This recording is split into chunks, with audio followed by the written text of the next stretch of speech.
Welcome to a new episode of the Advancing Consciousness series with Franco Di Nicola.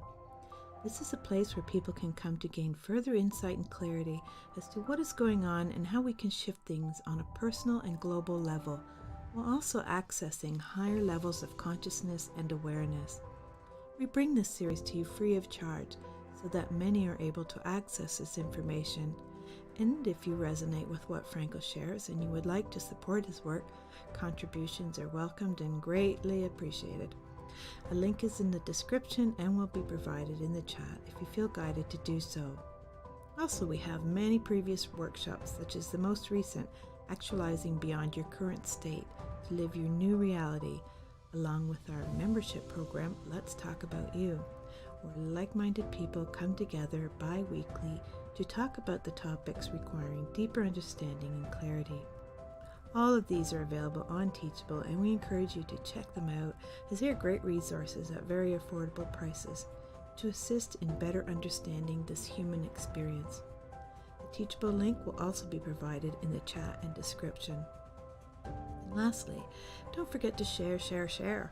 As more of us are coming together and creating a shift in oneself, the more effective it will be to shift things globally.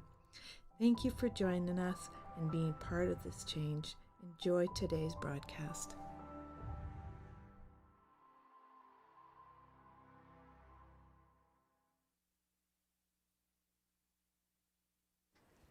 Welcome everybody to another episode of the Advancing Consciousness series. Today we're looking at episode 79.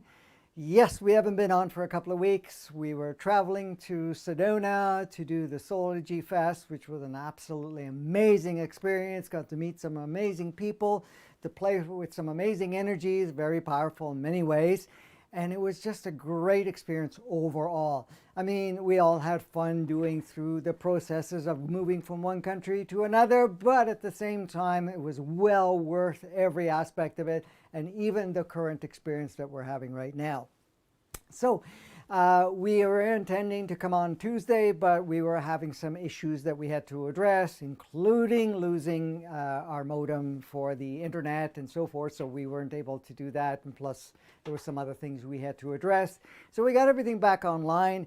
And then we had some technicalities today with the other part of the technologies, which is the computers and so forth. So regardless, I apologize for the delay and for getting started a few minutes, well, almost 12 minutes or so behind our schedule, but here we are. We get together to play once again and to really bring things to the next level. Now, since the last time I did the last episode, our energies have increased collectively, very much so. We have also are in a very powerful time in June where we are preparing ourselves for the next phases that we are going along. Of course, we have a bandwidth that we're in right now that started on the 10th after the eclipse and going right into tomorrow being the 18th, and also reaching a peak tomorrow to kind of get us ready for what the next phases that are coming into the later part of June, which will also prepare us for basically July, August, September, October, November, and December, and going into the new year, because there's many other things that we are unfolding. We are doing together in a very powerful way, and we are navigating every aspect of it. As much as we feel that, we have to wait for these energies to come in, and we have, we're under the mercy of all of these things that are playing out right now, energetically, but please understand that we are the ones that are doing every facet of it.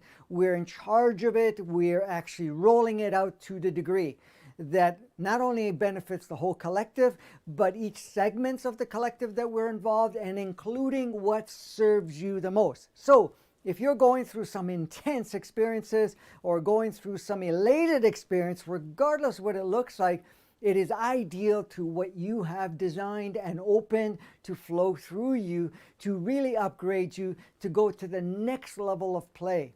And I know we are going in through a next level of play. And again, we're on a kind of a stretch of sorts because we are, going into the second half of the year of 2021, which prepares us for 2022, which is another awesome year of sorts. Can look crazy, can look intense, but at the same time, we are navigating through it and utilizing every part of it ideally to what serves all of us at this point in time. So today's episode, we're looking at bulldoze or redesign. I know some people say we got to crash systems, we got to take down everything, the corruption, this and that, and all of those ideas and concepts. Or do we go in and redesign? What is our true nature? And what is going to serve us best? The second part is ignorance. Is ignorance truly bliss?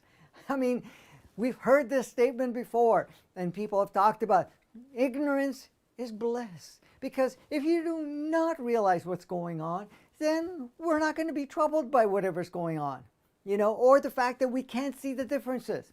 Well, this is something that we're going to play with today because we have a whole different perspective and way of looking at the whole experience. So let's get started. Let's get to play. And yes, I keep forgetting that this goes a little bit different here. Okay, let's see here. Let's do that. Okay. All right. Perfect. Okay. I'm still experimenting, but Kimberly, go ahead. Okay, so let's get to play a little bit more about some of the things that are coming up. Now, the topics we're going to play with today is going to serve us in a way where we are going to clarify how to do things. I know a lot of people see the world the way it is, okay, and see even these mandates. Now, there's changes happening with the mandates, but there seem to be rolling out a lot of different things depending on what part of the world that you're in and what is playing out in that regard. Now, in understanding with that, we can resist, we can fight, we can get angry, we can, protest and anything of that nature. It's like the bulldozer going in and seeing that everything is wrong, this is not the way to play the game, or anything of that nature, and now you're going to get angry, you're going to fight it, you're going to try to knock it down and do whatever it is. And that is one way of looking at it, absolutely. And a lot of people would relate with that. Why do you relate with that? Because you relate with it, that's your programming. Is it your natural state? No. But it's your program. We've been programmed. We adopted the idea. Of course, again, it's not over our will. We've actually had the free will to choose that, but we've taken on the program and belief system that we have to fight, we have to earn, we have to earn our spot in the world, and then there's right, there's wrong, there's good, there's bad, and that we have to make a stance and so forth. So here we are, we have mandates, we have restrictions and so forth, and now we got to go fight the system. We got to fight the playmates and whoever else is in these particular roles that are dishing out all of this stuff, okay? And that's the bulldozer way of doing it, going in and crashing everything and taking things apart of sorts and saying, well, this is all wrong.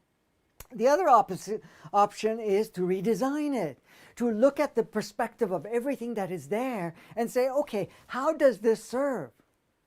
Because I can tell you right now, and I know you know from the depth of your beingness, that in one way or another, everything that we've played out up to this point in time has served. It has never not served. And it doesn't matter how much polarity may have played out, how much focus and attention and time and energy that we may have put into any of it. It's still served, and it's served in a very powerful way. And even how it has served for you and all of that is played out, we get to a point where it no longer serves, where we have upgraded ourselves. We have finished with that particular experience. And that's what we are realizing right now. It's not because there was right, wrong, good, bad, and it doesn't matter when it was put in, who was involved in the program modification, who brought in what, or anything of that nature. It's great to understand that, to know it, but it's not important. What's important is, how do you play with what's there now? What do you choose to do with it? Where do we go next? Because that's what we're looking at it. So we're stepping into the redesigning. We're redesigning ourselves. We're bringing forth the highest upgraded version of ourselves in the being of yourself, and also upgrading, redesigning the playground. It's not about destroying it. It's about looking at it and redesigning, reshaping it, taking the parts that no longer serve and letting that part go, clearing it out from not only ourselves, but from what we've engaged in, where we've put a lot of energy in, and also all the systems that are in place. Okay? So, you know, there's different ways of looking at it, and I'm going to go through it. So do we bulldoze everything, or take the process of redesigning things? This is a choice we have. That's our choice. Do I crash my world? Do I crash my life? Do I look at my life as something horrible? Anything that I've done from the birth till now, or even from a past life, or anything of that nature, am I going to look at it and say, I got to destroy it all because it was horrible? No. That is a choice. You can make that choice. Absolutely. Many of us have made that choice and have felt that way. But does it really feel natural? Does it feel of serving? Or does it still emphasize polarization? Because when we get to that deeper understanding within ourselves, we realize fully and completely that all of it was constructed and designed by you, by every step of the way, to serve you, to bring you to where you are right now. From your multidimensional self, from your more localized multiple self of what we call your own identity, and also from your physical expression, and also any lineage that you've taken on accordingly. You've designed it from that overall consciousness to serve you, to prepare you, to bring you to where you are today, to step things up further. If none of that was true, you would have made different choices. You would have not come here. You may have chosen to come in at a different time where you didn't have to have that chain of events. Look at the kids that are coming in now. Some of them may have been here. Many have not. They're first time here, or they haven't been here for a very long time. Why are they only arriving now? Because they didn't need all the other stuff. They didn't need to go through all the other stages of before, but now being in a position to do that. Now, did we make a mistake coming in so early? Absolutely not. We can create the ego idea that we have, but not really. We came in ideally for what you wanted to achieve, what you wanted to accomplish, what you wanted to integrate, what you wanted to wrap up at one point or another to prepare you to be much more powerful. So the choice we have, and this choice does not go away. The choice can change at any time. So the choice is, do we still continue to bulldoze? Do we still continue to judge? Do we still continue to compare? Or do we step into a process of redesigning our lives, designing our life path, redesigning every engagement that you may have, where your focus goes, where you choose to put your time, your energy, and so forth, and also all the systems that are related. So when you're redesigning yourself, you're also redesigning your relationships, you're redesigning your family dynamics and so forth. But you're doing the redesigning with you, and everything else shapes around you. And I will cover a little bit more of that as we go along. So that is the first option or choice that we have. You can certainly go in like a bull in a China shop. I mean, lots of people have talked about that. You know, I've heard it, like a bull going into a China shop. Or you can go in and rearrange the China shop and get the people in the shop to help you rearrange things. So you can go in and bulldoze everything and say everything is wrong and whatever else, and then have a bit of a mess to clean up or a big mess to clean up. Or you can choose to say, I'm not choosing to play that polarized world, that world where it's good, bad, right, wrong, or that I have to destroy things. It's not about destroying the systems, it's about redesigning it. You start redesigning it with you. You don't destroy your life, you redesign your life. And then you get other participants to join in. So when we're looking at the global perspective of the game of life, it's not about destroying everything, like going like a wild bull and you got to fight it and so forth, because that's an old inverted matrix operating system. It is not our natural design, and it is not coming from a higher consciousness state. It's coming from a very unconscious state or a localized, reduced level of consciousness.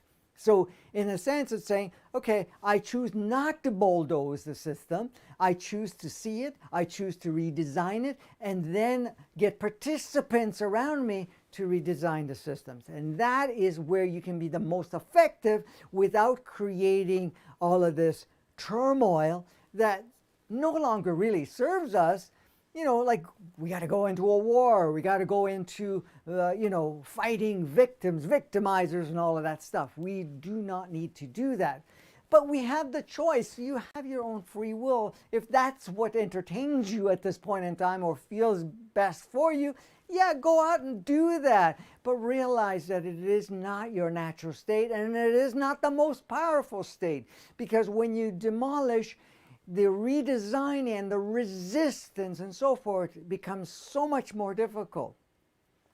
A reorganization rather than a destruction is much more fluid, and it's much more harmonious, and that's what we're doing. It's not about us destroying ourselves, it's about retweaking and adjusting every part of ourselves and every part of all the other interconnections that we have. And that's how it works the most efficiently. How's it going? Did you get it figured? Yeah, I got it on under you. Okay, I'm great. still trying to get under me, but No problem. Okay, so that's the choice that we have. You can fight the system. Absolutely. There's many systems. Even the stuff that's going on now around the so-called medical field and whatever's going on out there. You can go fight the system. You can say it's wrong, it's corruption, it's this, it's that, or anything of that nature. Or you can choose to infiltrate the system, adjust the system while getting others to help you assist you in adjusting the system. You go in the fundamental operating system and say, hey, okay, how can I tweak it?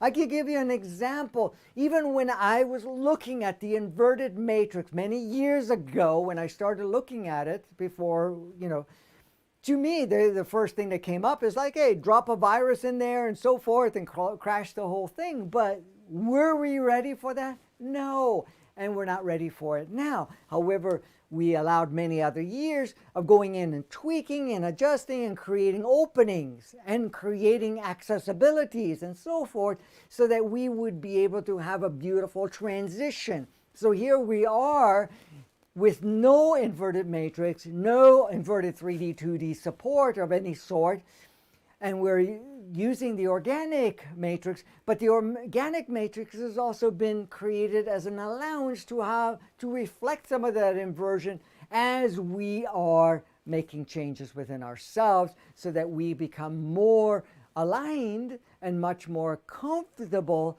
in the non-inverted representation and expression of our journey so far. So when we're looking at it, we're looking at infiltrating, looking at the system, open your eyes, see how it works, and say, okay, great, it all served and has served. How do we adjust it? What do we choose to play with and bring into a more clear service, and what no longer serves, and we can change any part of it without creating much more disruption than necessary. The disruption happens automatically as we're making the adjustments. Any adjustments we make in our life, and our whole life stream starts to change. It's the way it's designed. This is the way that we've co-designed it. Every one of us that comes onto this planet becomes part of that co-creation, part of that redesigning, because our own reality may reflect the collective reality to a certain degree, but it is all customized around your own perceptual reality. And yes, you may say, well, I've taken on a lot of the collective to have a certain experience, but at the same time, I have also participated in shaping my own personal experience. And that's what we've all done. We've customized our experience, and the experience customization has been only to allow us to be able to gain whatever we chose to gain, to get a deeper understanding and say, okay, now that I'm ready, whenever that is, and we're becoming more and more ready, and some of us are already dived in for some time, to make those alterations within ourselves to match more that pure expression of ourselves. As much as we've taken on a lot of illusionary aspects of ourselves, we are now engaging in utilizing more of our true design, true nature, and that is what we're doing. So in a sense, yeah, we can fight the systems, and everybody talks about it. Look at how much focus is. What's wrong? What's right? Who did what? Who's the corrupt people? Who's in charge? Who's mandating all of this? Yeah, that's looking at the screen. That's looking at the aftermath. But the aftermath is only there because we're still using some of that as part of our experience. But the thing is, it's not about doing that. It's not about looking at that any longer. We've come to that realization. We may have not exercised that to a higher degree yet, personally, but when we start seeing, oh, this is great, what a beautiful experience, whatever that was, now how do we upgrade it? How do we modify it? How do we redesign it? How do we bring it more in alignment of what we are now creating as brand new? This new world is here. This new world is us reshaping every part of it. So that's the thing. I know some people say, well, you know, look, we got all these mandates. We got to fight the system. We got to go in and say, no, I do not comply. I need, you know, it doesn't matter what anybody says. We're not complying. But the thing is, you can comply or not comply. But what really matters is how you feel about it and how you choose to put the energy in it. That is much more powerful than saying, I got to fight the system. And if we don't let them know that we're not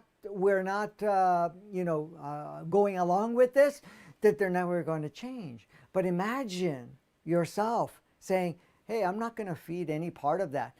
I know within myself, it doesn't matter where I'm going, what I play with, I know from inside that I am now creating a new platform. I'm redesigning every part of it just in your consciousness alone. And then your actions that you're taking, the choices that you make will start to change, because you have to understand the picture is the aftermath. Whatever you're seeing as a collective is the aftermath. What you see in your reality is the aftermath.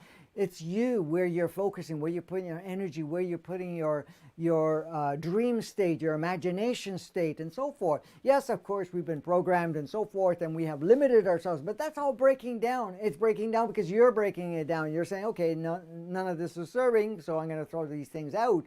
And you're throwing it back into the field to become just pure source essence for future creation with no parameters, because it no longer has form. So it's not about compliance or non-compliance or making anyone wrong. This is the thing. A lot of times we say who's wrong, who's right, this is good, this is bad, you know, this shouldn't happen, and so forth. You know, the whole idea that we're living in a prison planet, or we're living in a prison environment, and that we're doing this and that. Yeah, we can buy into that. Yes, we can give power to that. We can have fun with that. We can really go out to the max on that experience. Or you could say, yeah, great offering, great experience, and so forth, but I choose not to play there in that way. So now I'm going to envision, see every part of it, live, feel, express, experience, and take action in a way that actually redesigns every part of it, so that it is not in a way controlling or restricting any part of it. And that's where we're at right now. And that's where we're stepping into. So it's not about compliance or non-compliance. Of course, it's about saying, hey, you know something? This does not match with me, so I'm not choosing to support it. I'm not going to even look at it and say, this is good, bad, right, wrong, who's doing what.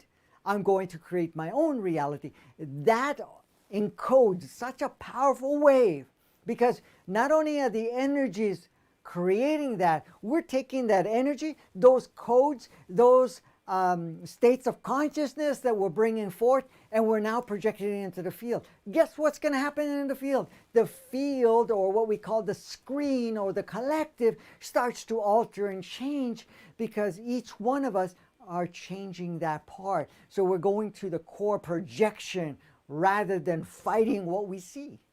Because that was an old creation that many of us are still, in one way or another, still supporting. So that's the first thing.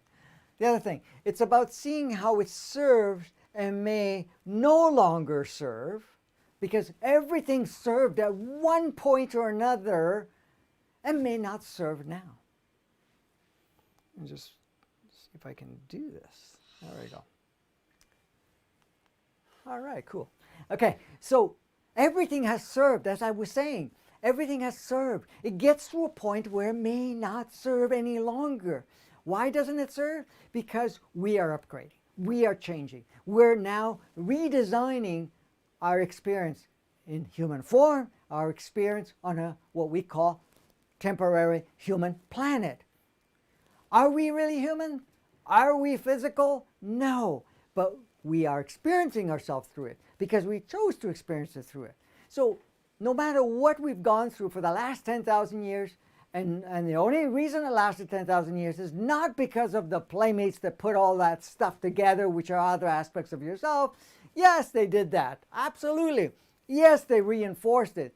But it was up to us to choose to kind of, oh, this is fun. Let's go play with this. Let's support this and so forth. We're a very different space now, in a different state right now, because we have achieved a point where, yeah, this doesn't serve us any longer. So it served, but it no longer serves. So now it's about seeing what serves and no longer serves at this point in time, okay? And making adjustments to continue serving us. That's the thing is, we want whatever the playground provides to continue to serve, to allow us to express, allow us to experience, to bring forth this whole human experience at a higher level, to have the playground match that higher level of ourselves, and to be able to achieve other aspects of capacities on this playground. So you're going to look at it and say, well, that no longer serves because it was the old design, so may no longer serve. So we're making adjustments so it continues to serve us. It continues to allow us to keep moving while realizing we are changing progressively. We are not stagnant. We were never designed as stagnant. We never took on a role to be stagnant. We took a temporary experience of stagnation. We've taken a temporary opportunity to kind of believe the idea of stagnation, or to kind of cookie cut ourselves into a particular pattern of some sorts that is replicated by others. But the thing is, we've never were from the core essence of source something of stagnation, of achieving a certain level, arriving somewhere, and we're done. That does not exist. We are not that makeup.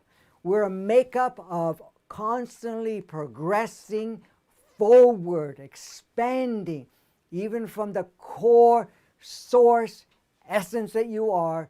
That is the very nature. This is why we have multiple playgrounds, universes, galaxies, solar systems, planets, physical forms, physical representations. And they're not stagnant either. They continue to upgrade, even if there's a complete variety everywhere, and a variety of expressions, a variety of level accessibility of consciousness and so forth, because of that one purpose: to constantly expand, to constantly upgrade, with never achieving an end point. We do not achieve an end point. That is not the game that we've chosen to play with and be. Even in human form, you say, well, I'm going to reach a certain plateau and that's it. It doesn't work that way. We can believe it, accept it as an idea, which is just an idea, just a belief system. Ideas and belief systems are constantly changing. The knowing that you have within yourself is saying, we are not stagnant. We are not, in any way, shape, or form, to stand still. And you will notice standing still is so difficult to do now than ever before. Why? Because We have created the environment to nudge us, push us, to expand us, to do every part possible to keep us not only in motion, but to speed up the motion. It's not about staying still in any way, shape, or form. Okay. Any form of compliance or non-compliance is a choice. We always have a choice. We choose to comply or not comply. Why would we comply? To have a particular experience in that compliance. Why do we choose not to comply? Because it no longer serves us to comply, because now we want to do something different. We take temporary steps to experience certain things, but it is just that, temporary. So, any form of compliance or non-compliance is a choice. We always have a choice. We always have that free will. Each choice serves us one way or another. What does that mean? How does each choice, no matter what choice we make, serves us? It serves us to give us exactly what we have chosen and agreed upon to experience, to create a certain sequence of experiences or opportunities or challenges for ourselves to advance. And that's how it works. That's how you're designed. That's how you designed yourself. Because I don't want to, point out that something else designed us. As much as there may have been some engineering behind it, you were part of it because you're never separate of it. And the redesigning part, you're part of it. That's why you're here. This is why you're doing what you're doing. There is no wrong or right choice. It's about expanding the viewpoint. There is no wrong or right.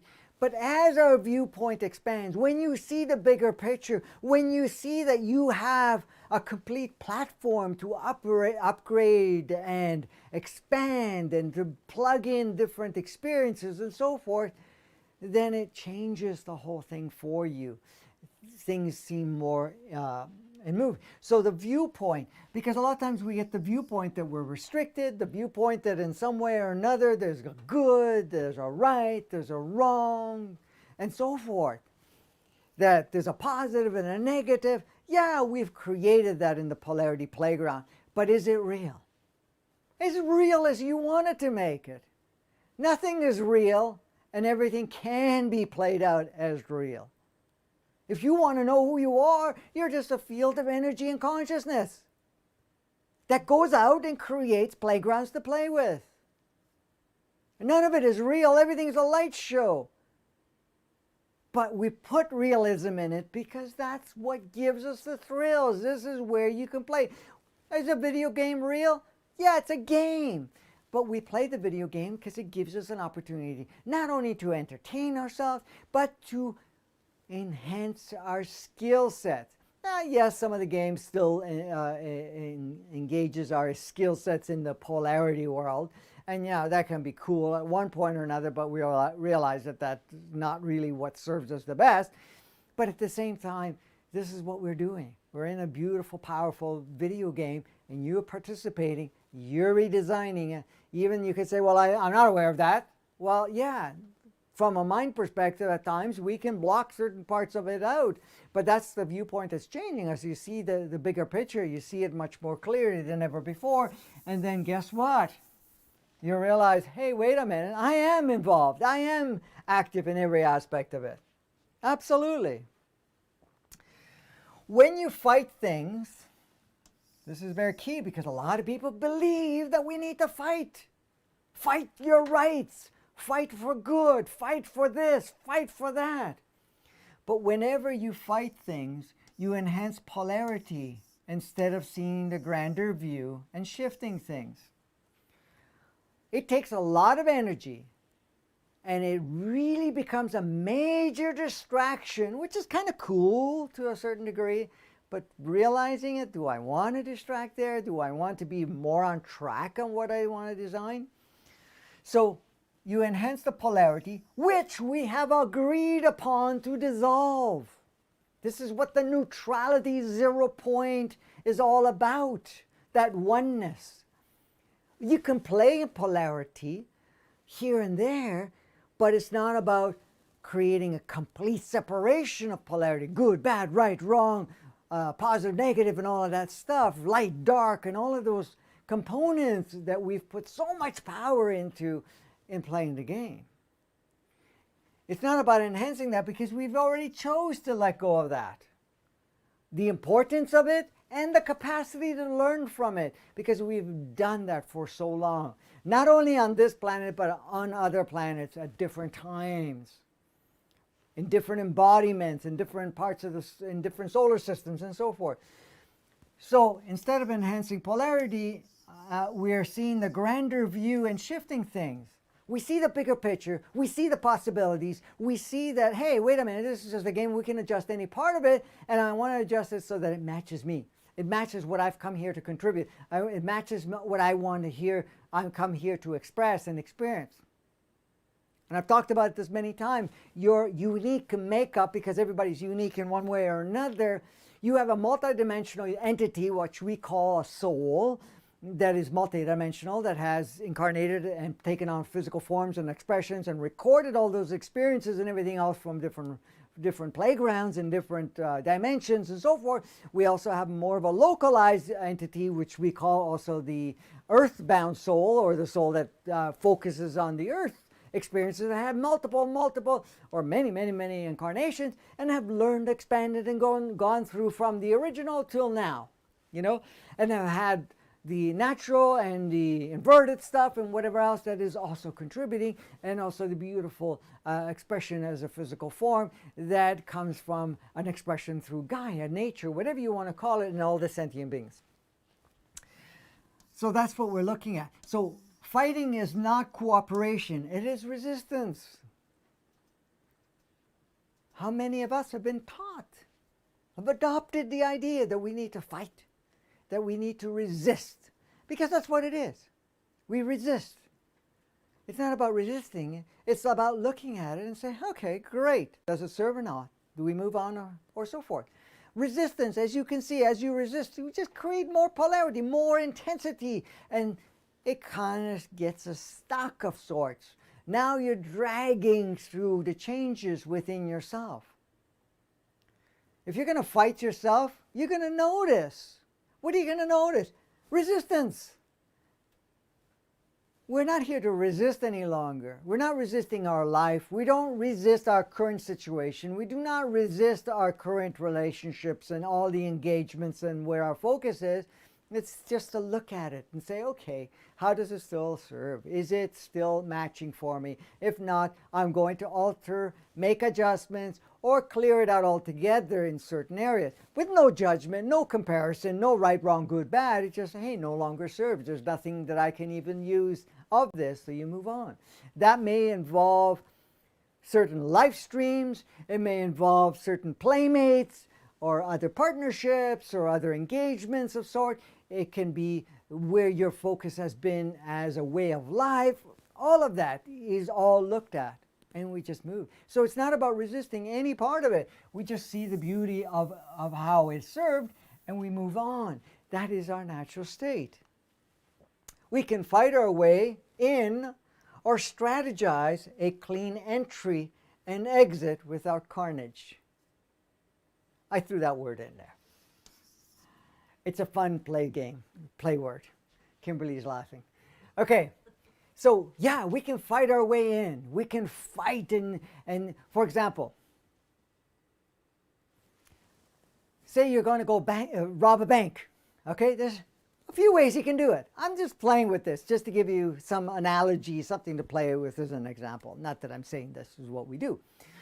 You can go in there with blazing guns. You can go in and create tremendous chaos and what we can call carnage, because you're going to blow things up and whatever else and take whatever you want. That's a brutal, rough way to do it. And yeah, many people have done that. Go in and do that.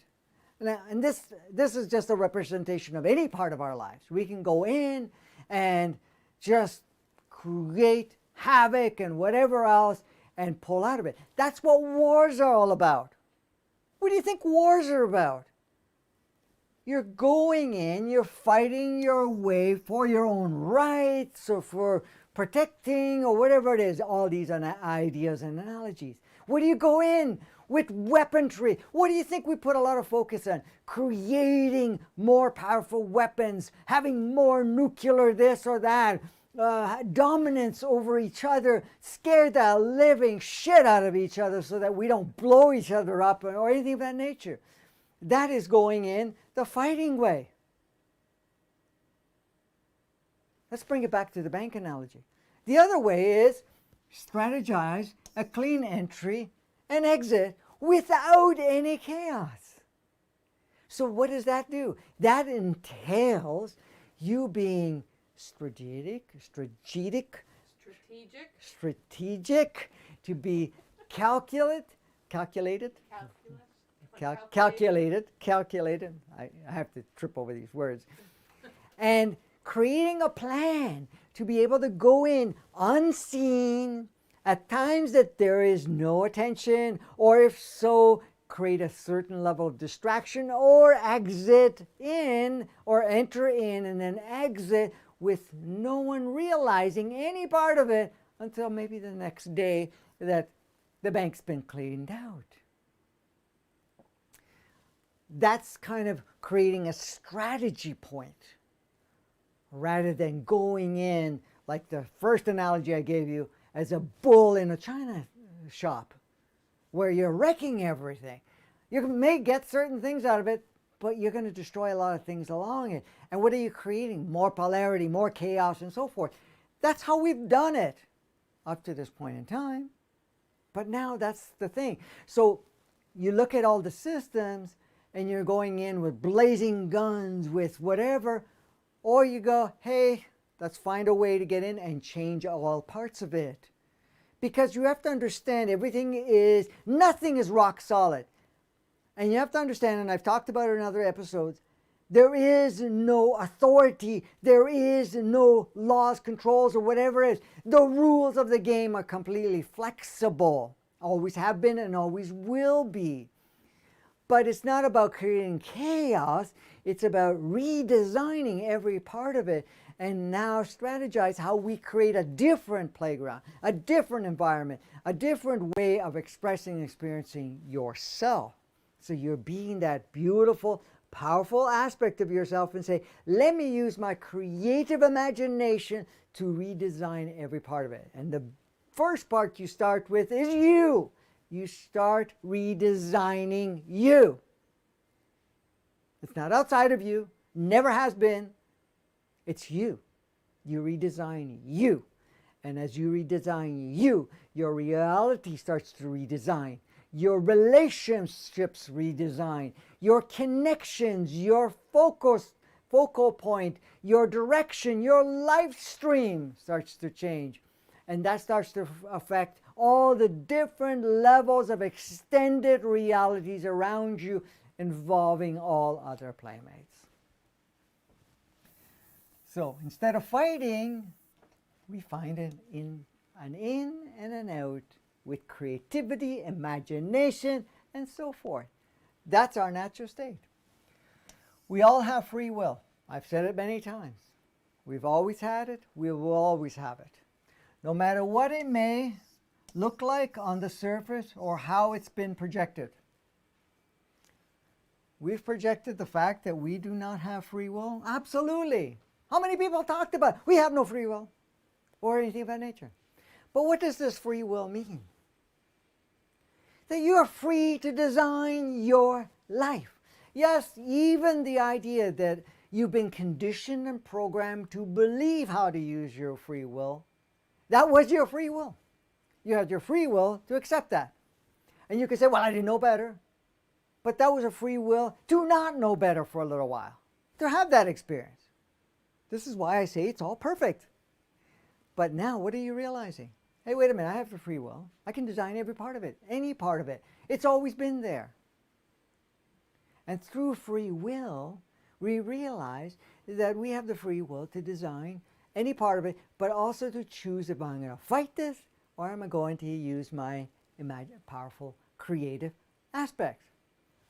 Do you use a blunt instrument or a sharp instrument to change and shape things? The sharpness is using your creativity or imagination that is multidimensional. The blunt is, I don't want to look at anything. I'm just going to keep hammering until it looks like something I think I would like to have out of it. Very different way, a different approach. All's cool, but does it serve you? This is the thing. So regardless what we may have believed at this point in time, free will is there and always has been there. And the thing is, you have free will to come and go, do whatever you choose to do. So even though I'm offering all of this as a reminder to you, because you know all of this stuff, I'm not giving you anything that you don't know. You may have put it aside, but this conversation, what I'm sharing here, is not only encoding you, activating you energetically, but you're bringing yourself online more and more. So every choice we make affects our field of creation and what seems to be our external world, which is only the aftermath.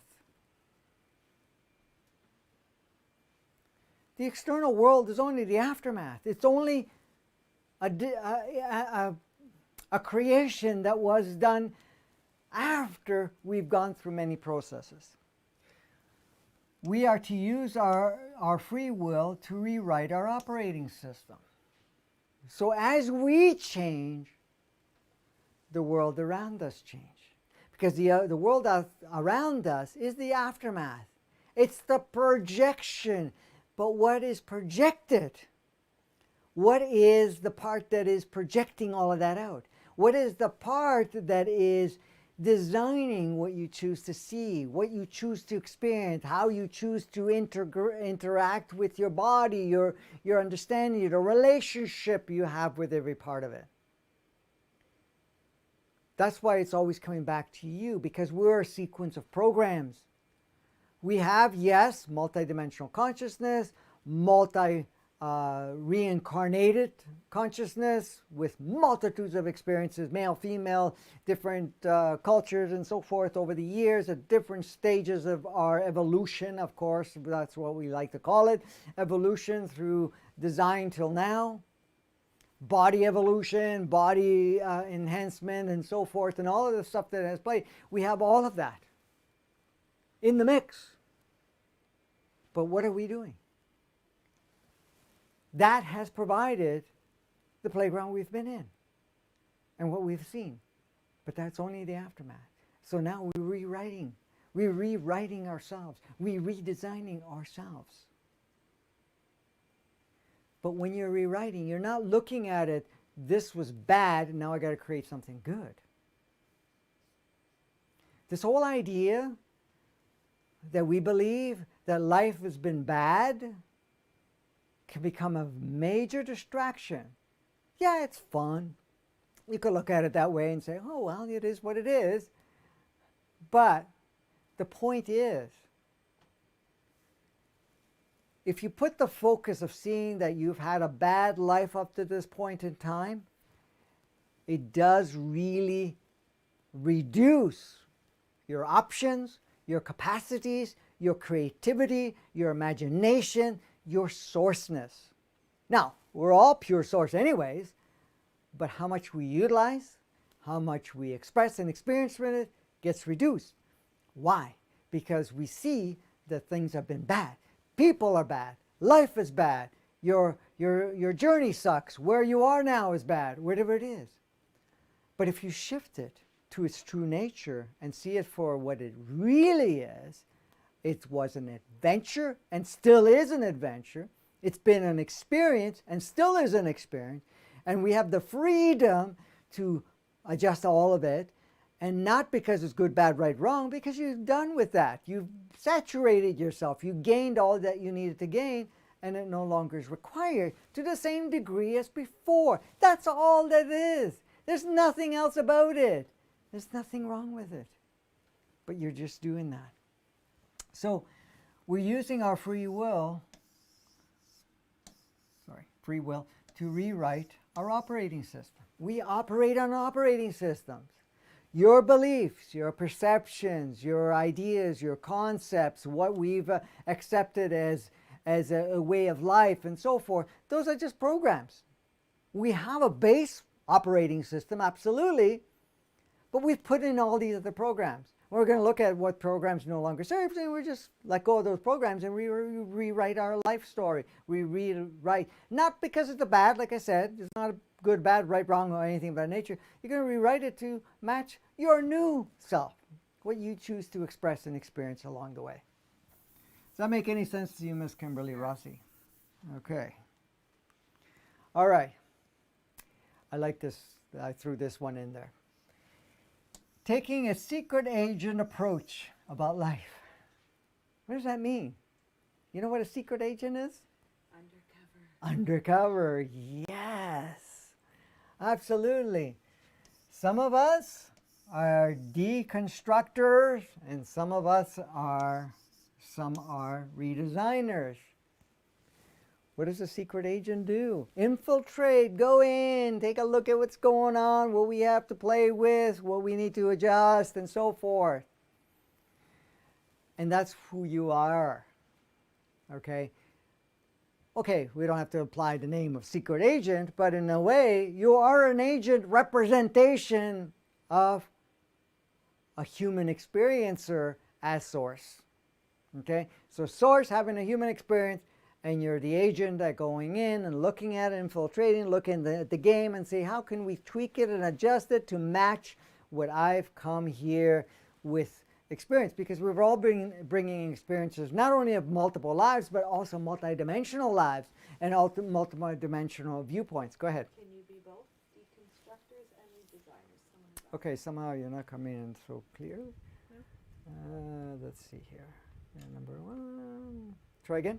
Can you be both? Is it working? No, it's not. Do you have it on, or is it on mute or anything? It's on. It's on. Okay. Hello, hello? No? Hello, hello?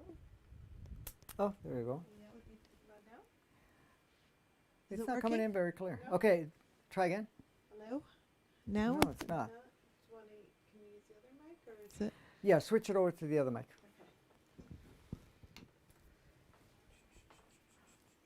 Sorry, we're having a mic issue. So while you do that, I'm going to turn the other one off. Okay, I just turned it off. Is that okay? Okay. Turn this one on, and it's just the button. We're just sorting out the mic. I'm trying to remember if it's... Yeah, just press it and then it comes on. Is it on now? I don't know. Can you see? Yeah, it's not coming through. How's now? How about now? Try again. Hello? Hello, hello? Yeah, Yeah. I think you're coming in now. Okay. Well, it's saying it's not muted and all that, right? Can't read it. You got glasses on too. I know. Okay, go for it. Oh, just asking. All right. Can we both be deconstructors? Can we be deconstructors and redesigners? Someone is asking. Yes, you can be both. You can be both, and you create a balance of it. So in essence, you're going to deconstruct. You know, some people come focused and say, I'm going to deconstruct all systems and so forth, and then later on do the constructing, or I'll leave that into somebody else. It's hands that, you know, have been tuned themselves to be able to do that. But yes, you can do both. You can deconstruct your life stream, your playground, your relationships, your connections, your life stream, or whatever you want to call it, and then redesign it. Okay? Usually when you're redesigning, there is already a change that occurs. So the deconstructing is not really totally necessary because it changes when you're redesigning it. Because when you're redesigning, you're creating something brand new. And as you're creating brand new, you're transitioning it. Okay? So in a way, yeah, while you're doing that, you're becoming a deconstructor anyways. Some people like to go in and just are like, well, I'm going to tear down all the systems. And this is why there's people out there that take on a role as a deconstructor and, you know, are putting a lot of focus of what's right, what's wrong, who's doing what, who's doing that, who do we need to kick out because they're evil or anything of that nature. the whole idea, what's good, bad, who's evil, who's good, and all of that stuff there, these are still polarized, inverted matrix operating system. We're all role players, and we all play roles, and that's all we're doing. As we're playing the roles, we also realize that each role serves to the degree it no longer serves, and then those roles are no longer required to play. So as you're going through this process, you're going to notice whatever role that you played, many of us have played good, bad, right, wrong roles and have played, victimizer, and then sometimes being the victim and so forth. Some people that are victim end up being the victimizer to other people or whatever else. But, we dissolve all of that because we don't have to play any of those any longer, because now you're going into a different state of being, and that the polarity stuff is no longer necessary or even of service in any way, shape, or form. Okay? So, the choice is yours to take on the secret agent. You're going to look at how things work on the back end, and it starts, of course, in your own life, and then you go in and adjust every part of it. Kimberly's good at that. All right. Now, so that was all to do with the bulldozing and or redesigning. So the choice is yours. Do you bulldoze or you redesign? They have different experiences. One of them feels more natural to you than the other. As you notice, more access to your higher consciousness, this becomes really where you put your focus. So here comes the other statement that people talk about. Is ignorance truly bliss? I don't know about that, sweetheart. No one is truly ignorant. We have to understand that. Okay? Just a role played out while isolating higher consciousness. We can choose to say, there's a lot of people that would fall under that category from a polarity observation point, saying, oh, they don't know better, and that's why they're getting medicalized, or why they're going for the jabs, or whatever else that's going on, or that the fact that they're supporting that polarized system, or supporting fear and so forth. And all of us have had that opportunity, and many of us are still, dancing in between, right? So no one is doing that. We're just playing a role. But what is it? The role is just isolating higher consciousness. That means we're taking this big, broad view and we're condensing it and say, well, I'm going to put my focus there. And I don't want to see anything else, because I'm going to maximize myself to have that experience. Then eventually I get to a point where you start opening yourself up. And you get to see more and more and more and more. And guess what happens? Your viewpoint expands. So it's a selected attention, approach, and intention for a specific purpose. Why would we play an ignorant role, or what seems like, or what we have categorized that? For a specific role. It's where we put our attention. So we're going to put our attention there. It's an approach and an intention for, very powerfully, a specific purpose. All of us have played that role to have a specific purpose. What is that purpose? To experience the old version of the human experience, to play in the polarity world, to see right, wrong, good, bad, to see that we were illusionarily playing this empowered state where other had authority over you, that we had no free will, that we had this or that over us, and that we had no say in the matter. We came to play the game, but hey, the game is written, it's concrete, it's, written in stone, cannot change, there's no flexibility, and I just come here to have my experience, and I'm going to walk out of here after this, or beam me out of here later on and say, okay, well, that was a pretty interesting experience, of course. But that's not really how it works. We select that for one particular reason, because somehow not only gives us a deeper understanding of how things work, but it also serves us to understand the human experience of where it is at, so we can take a more active role with a truer understanding. This is why when we have experiences, we get to understand other people more clearly, more powerfully than before.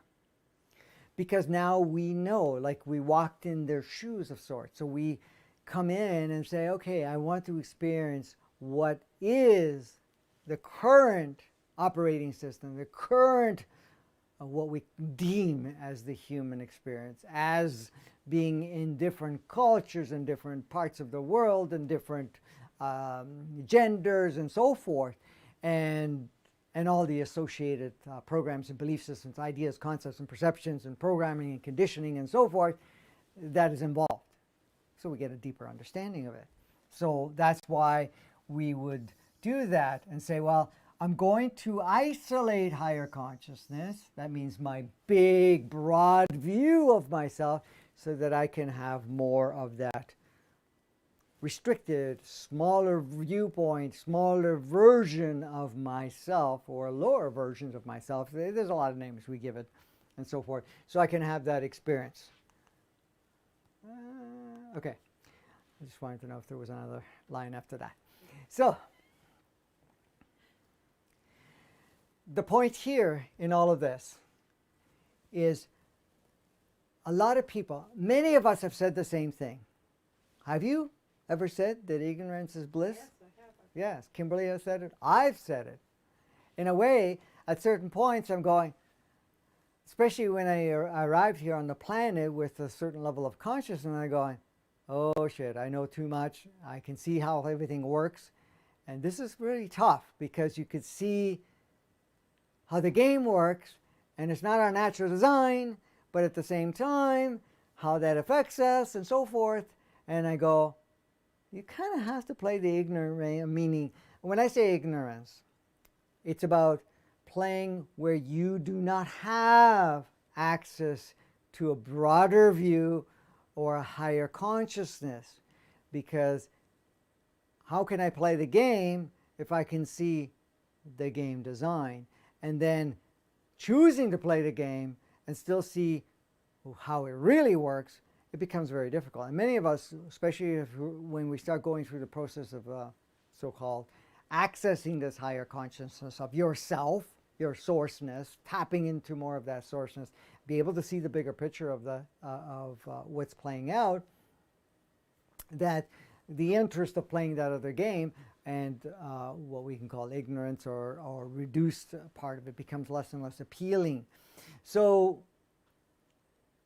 how many times have you said to yourself and saying, well, if I didn't know how everything worked, or I didn't know what's good, bad, right, wrong, and even though that none of that, that's all illusionary, but I didn't know that this is our natural state and this is unnatural, if I didn't know that, I can get lost in that and kind of not see the polarity part. I don't see that. But the thing is, that's only a section of a crossover. You go from what we can call not knowing, and that's just temporary, not knowing to knowing.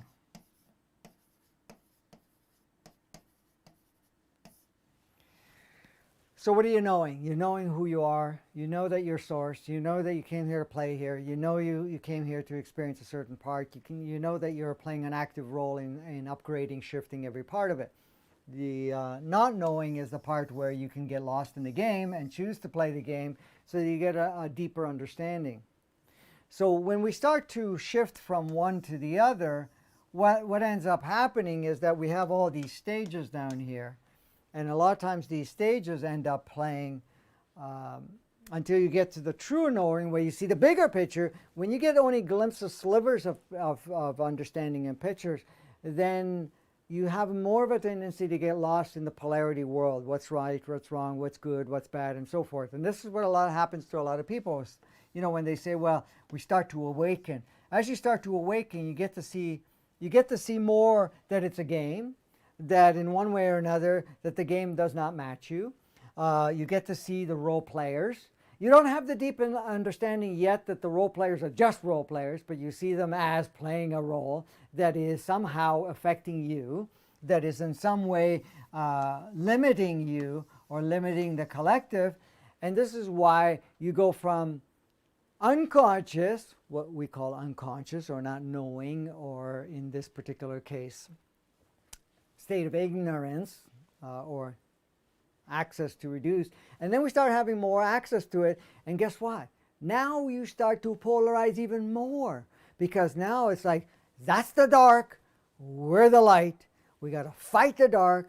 We got to get rid of the evil ones. Now we see the puppet players or the players, but we're categorizing it. And this is why we go through this transition point where we're seeing, oh, we got to fight this and so forth. But that's only this part here. These are the different stages, because the more you move closer to this, less judgment, less categorizing, and less focus is put on good, bad, right, wrong, or that we got to get rid of anything or everything or whatever it is, or that we have to fight light, dark, or anything of that nature. Because when you get to the knowing, you realize there is no light, there is no dark. Those are illusionary projection, that there's only full spectrum light, which is all of it, combined, blended, harmonized, 0 point, neutrality, oneness. And then you can play within that, within a broader spectrum, but at the same time, until we go through this. So as much as we're going from the unconscious to the conscious, we have to realize that this is only a period of time that you experience that, but it is not in any way, shape, or form where you land. And then some people like to get stuck at one of these. And there's a lot of focus. You get a lot of help there, because many more people are awakening a lot faster, and more people are saying, that's bad, this is good, this is, they're victimizers and we're the victims and so forth. But where does a victim-victimizer exist? Well, yeah, it's here, but it's also still projected here.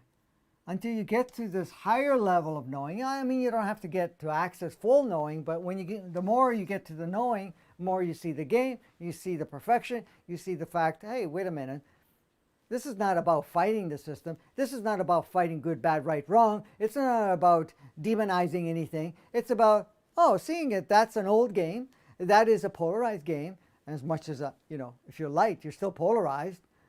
When you're holistic, when you're 0 point, when you're full spectrum, then you're not putting your focus on polarization.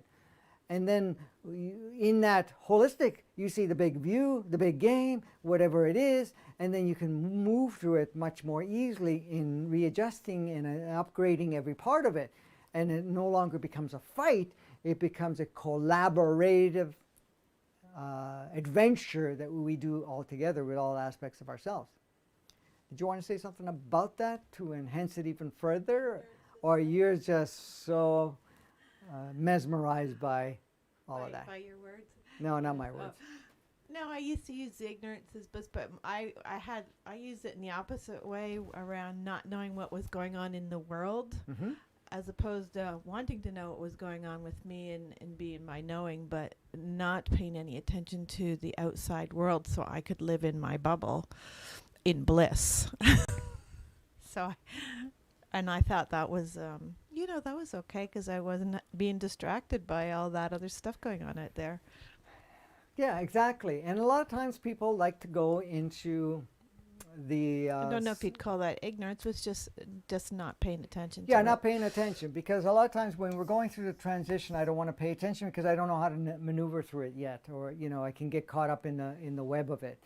So, but when you put your focus within yourself and say, okay, let me crystallize myself, let me bring the highest version of myself, then, less focus is in that, and you're accessing more and more of that without getting caught up in all this other part of the game that we are choosing, that we have the freedom to choose and to play with at any point in time. So anyways, let me bring another part to it. How many of us that have made a commitment from within, from a higher state of being, to be progressive, to put focus on advancing things in a very powerful way, can still sit in any of this or any of this? Because guess what? You're kicking yourself, you're nudging yourself, you're shaking yourself, energetically, consciously, with other playmates, So saying, I don't want to know, I want to be in bliss. And sometimes people start to awaken and they say, no, I don't want to look at anything, I want to be in bliss. Not that you have to look at anything and say good, bad, right, wrong, but I don't want to see anything. I don't want to see anything. I want to be in bliss. But guess what? The energies that are coming in are showing you also, and I know this is old because I've said it many times and many others have said it and many other people have realized it for a long time, that old stories, programs, belief systems, labels, definitions, and so forth that we have within ourselves, which are all old versions of ourselves, old creations and so forth, cannot be ignored.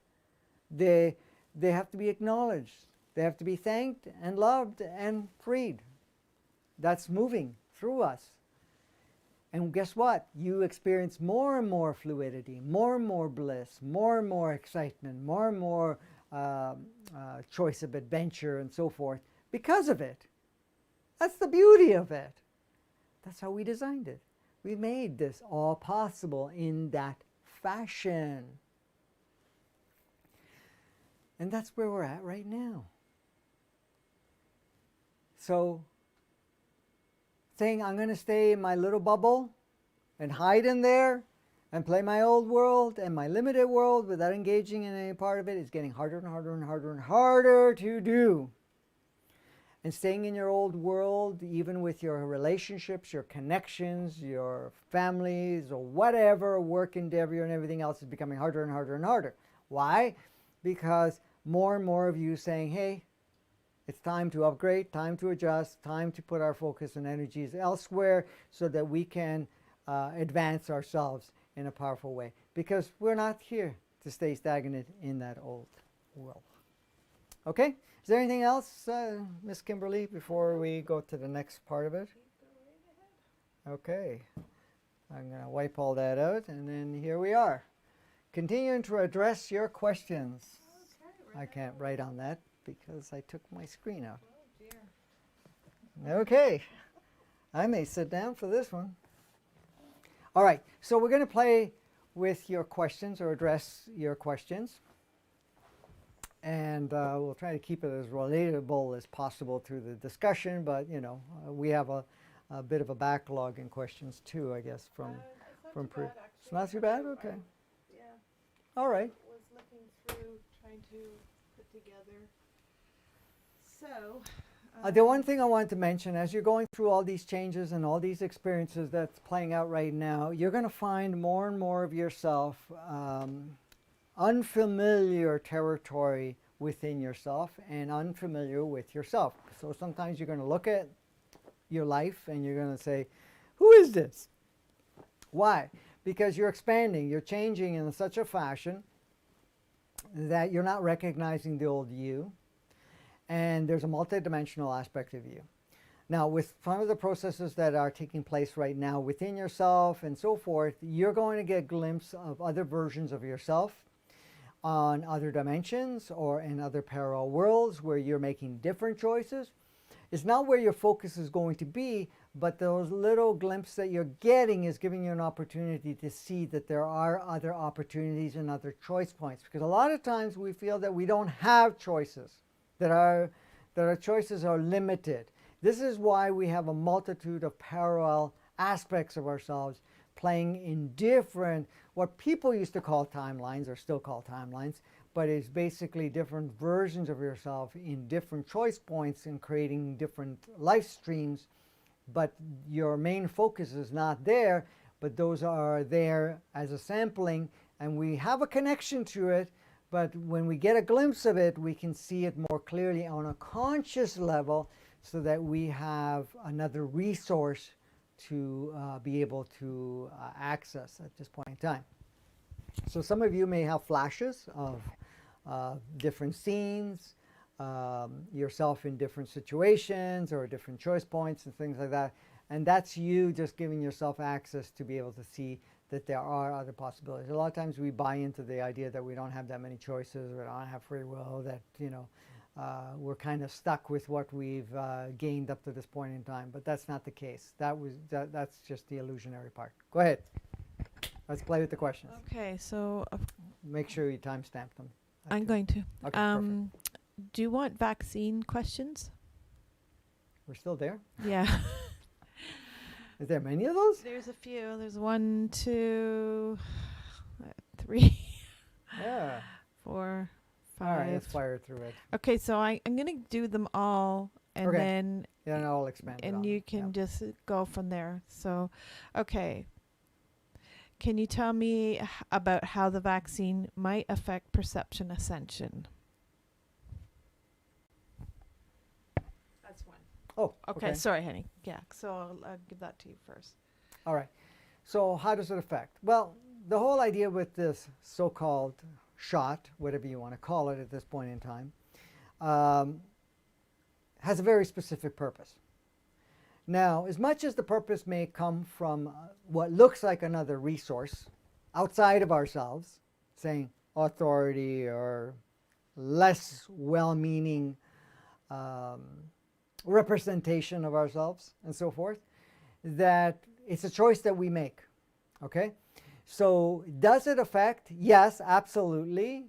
To what degree it affects, what we will experience from it, not only physically, but also our accessibility will be up to us individually. Now, most times when we make the choice to engage in that medical path of sorts, then our viewpoint or focus is in a certain direction that actually support us to be able to accept that as an experience. So will it? It does. Yes, absolutely. Like again, what degree, how far, how restrictive access is going to be will change. Your vibration will change. Your frequency will change. We're made out of water. Okay, we have a large portion of what we call water energy, water construct of sorts.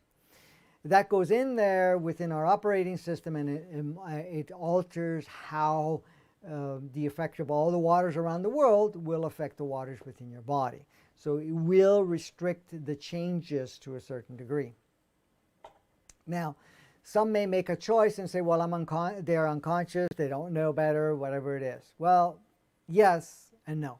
A certain part of them does know, but they chose to give power to an authority, a fear, a sense of, well, if I do this, I can travel, I can do this, I can do that, or a sense of an idea of a freedom and so forth, which is interesting because the possibility of actually flipping the other way around is very high at the moment still. So it does, but again, to the degree. How it will affect you physically will also depend on how it serves you and how it can, in one way or another, play out a specific role for yourself, for example. What else do I want to say about that? At some point, if the service of that particular jab of sorts is no longer required, and we now choose to take a different road, and we're at a conscious level to do so, then there may be it's a fairly reasonable probability at this point in time where it can be negated in a sense, or reversed in a sense. Right now there isn't any, and there's not even an option at the moment. So the option is, you go that route, you're going to go down that path, but you will unfold how deeply, how involved you are going to change your access point and your physical experience. Now you have to understand, the choices that you make, in most cases, is not only that particular individual's choice, but it's also an agreed upon collective choice, meaning collective within the family, collective in the sense of partnerships or whatever engagements that are, because someone going that will push the other one the other direction. So possibly, or join it, but in a sense push it the other direction to kind of more solidify a stronger choice so that you will not even engage in it. And a lot of times they will intensify the experience that they would have just to send a ripple effect to others and say, hey, no, we're not going there. So there's a lot of different factors that are playing out. It's not black and white sort of thing, but it does play a role, absolutely. One choice over the other does play different roles. Go ahead. Okay. Is there an update on a plan by the Galactics, e.g. the Arcturians, to help the thousands that have chosen to take the job? Is it out of control? Yes. They have made it clear several weeks ago, could be more than a month now, I lose track of time. In my discussions with them, they had said that they're going to allow it to take the course that it needs to take. At some point, they are considering that they will work with the reversal process. But again, it's still free will. So if an individual says, okay, I'm ready to shift it, then those energies and those decoding and the frequency that they are planning to stream, which they're still working on, will in effect create a reversal of it, or negating or short-circuiting or shutting down the whole process. They were, so that you know, they were involved with the original so-called COVID virus. They were involved in reducing its impact. They were involved in reducing the direction things were going to go, because in the simulation it showed up that it would have put a major digression for humanity's movement forward. So they actually dwarfed it tremendously. So they did use technologies to dwarf it. So this is why it became even milder in a sense than the so-called common flu. But then, you know, plan B was to create a hype, an artificial hype, artificial focus that this thing was super devastating. Now there's two factors to that. The hype is kind of convinced people that this thing is dangerous, that this thing is bad, that this thing is real, that it does kill. So to the degree we give power to that, we actually took those codes that was in the environment. Don't think that any form of masking or isolating actually had any effect whatsoever, but I'm just saying that you don't accept what I tell you. This is something that you need to resonate within yourself or not. That it was offered to everybody. Everybody has the option to take it on, and how much belief and how much focus and how much energy they went into that state would also play out how severe it would react, or at least play out that way based on each individual.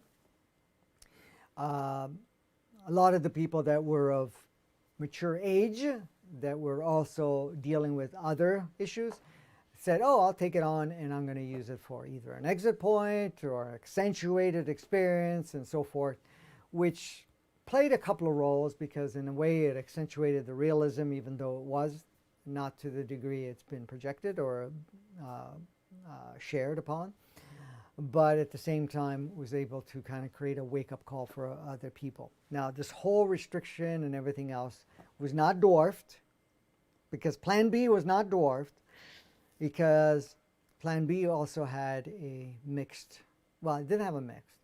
It may have had an initial intention to control people and to enslave people, to restrict people, to put people into slave position or to enforce the slave position. But at the same time, it also gave us the opportunity to kind of break out of our patterns, to, you know, be busy, playing the game of life, the old game of life, and start to reflect, and to also look at there's other options, that we don't have to play the game that way, that we no longer in reliance in the same way we were before. And plus it gives us opportunity to kind of bring a lot of things up, especially with the energies coming in, and to kind of look at ourselves, look at our programs, look at our focal points and focus and direction and way of life, so that we can actually shift. So many people have experienced an awakening of sorts because of the accentuated polarity, the fears and whatever else, and also the isolation and so forth.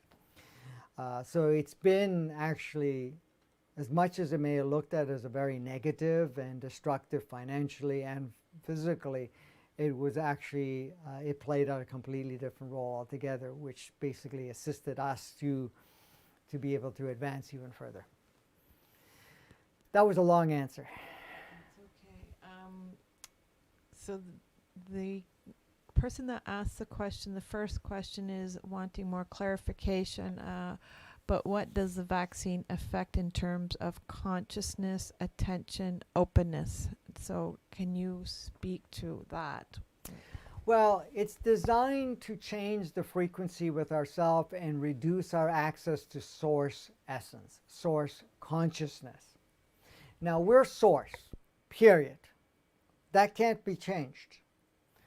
But access to that knowledge, access to that consciousness, access to the resources and support of that consciousness is what gets dwarfed at this point in time. But again, it all depends on how much of it we choose to utilize it in that form.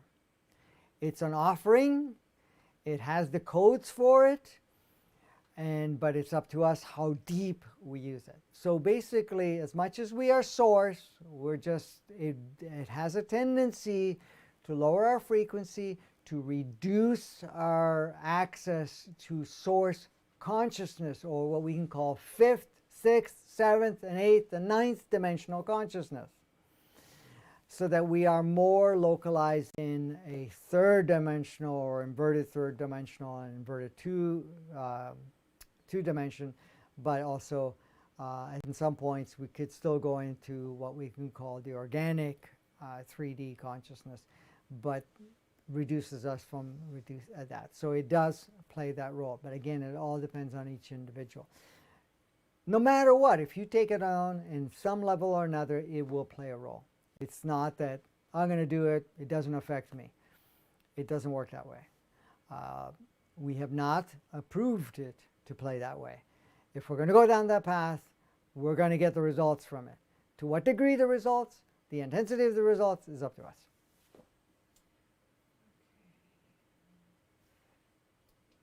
Here in India, ITPCR tests are mandatory for travels. Are they as toxic, or are they as toxic as the jabs? No, they're different for sure. Okay. There has been speculation that it has substances within it, in some cases nanoparticles that can be encoded. In some cases there's actually certain codes or protein codes and stuff like that within it. It's not the same as the jab. It's not the same intensity. It's a choice where you can say, do I follow through, or do I find a way around it, or make different choices? But if seems to be no available choice, then you can raise your vibration to the point where either it doesn't become an offering to you, or the fact that in one way or another it will not have the same effect for you. That's one option. The other option, you can use your creativity and find a way around that, where it does not need to be taken in that form. But realistically, it's the power we're going to give it to it, and it's not the same capacities as the jab itself. That's about what I can say about it. We can change the energy around it. by just raising your vibration, so that even when you're in a situation where you have to, again, the only reason you have to is because you've staged it that way, but you can raise your vibration so it doesn't have much of an effect on you at this point in time. You can also choose it to show up as negative or positive too, whatever, it's your preference. Okay. Next one. What about the health challenging effects they say the jabbed have on the non-jabbed? Again, is there a bleed off or is there a shedding? Yes, there is. Again, you may choose not to involve yourself with many playmates that would be in that position, but there's going to be situations where you're going to be involved with certain people. And the point is, keep your vibration in pure love state, high vibration. See it as a beautiful, as yourself as that sourceness, and that not to be afraid of it, because fear does lower your vibration, but to see yourself in an empowered state that no matter what's around you, it's not going to affect you. Now I want to make another point. Eventually, and it's already coming to that point, where it's hard to be isolated from it unless you put yourself in a bubble. Because there's going to be many more of them around. You will never know who it is, first of all. Second of all, they're touching things, they're breathing, they're doing all types of things, so it's all over the place. So the point is, instead of being afraid of all of that stuff, is just put your vibration, keep your vibration high as your source essence in the state of pure love, and see everybody as pure love. Then nothing sticks to you, and you will be emanating such a frequency that any shedding that even comes close will dissolve automatically.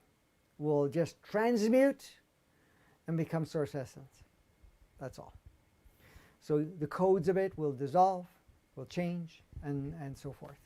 So that's really the focus, is maintain your frequency high, because this is going to be a soup that we're all in, but it's up to you how you get engaged in it.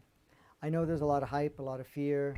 Again, it's that polarity thing, good, bad, right, wrong, victim, victimizer, whatever it is.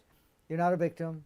You're not going to have any experience that you choose not. If you chose to engage in it, that's fine. You can activate, turn it on, turn it off to a certain degree. It's different than actually taking the jab, because it takes a lot more in higher vibration. But that, we have not made provisions from a collective perspective, and we have not made a provision even from our brother sister souls to intervene at this point in time regarding the jab. For the bleed off, there is option, and the option is ours. And so we're already being encoded to be able to use more of our pure love state, and also to negate of that if you truly choose it, not from a fear state, but from an empowered state, not to be affected by any form of shedding or bleed off. Go ahead. Okay. I